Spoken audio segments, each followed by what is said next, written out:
لحظة واحدة، عارف ايه اخطر ادمان بقى طبيعي في حياتنا؟ انك كل شوية تمسك الموبايل وتقعد تقلب في حياة الناس. المشكلة انك بتشوف افضل دقيقة في يوم غيرك وبتقارنها بأسوأ لحظة في يومك.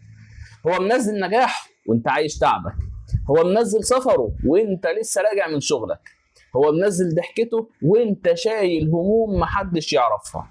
فخلي بالك، السوشيال ميديا مش هي الحياة.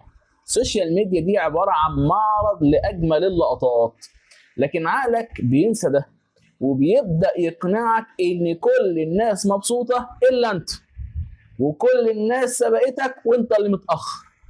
فخدها قاعدة: أول خطوة للرضا إنك تبطل تعيش بعين غيرك.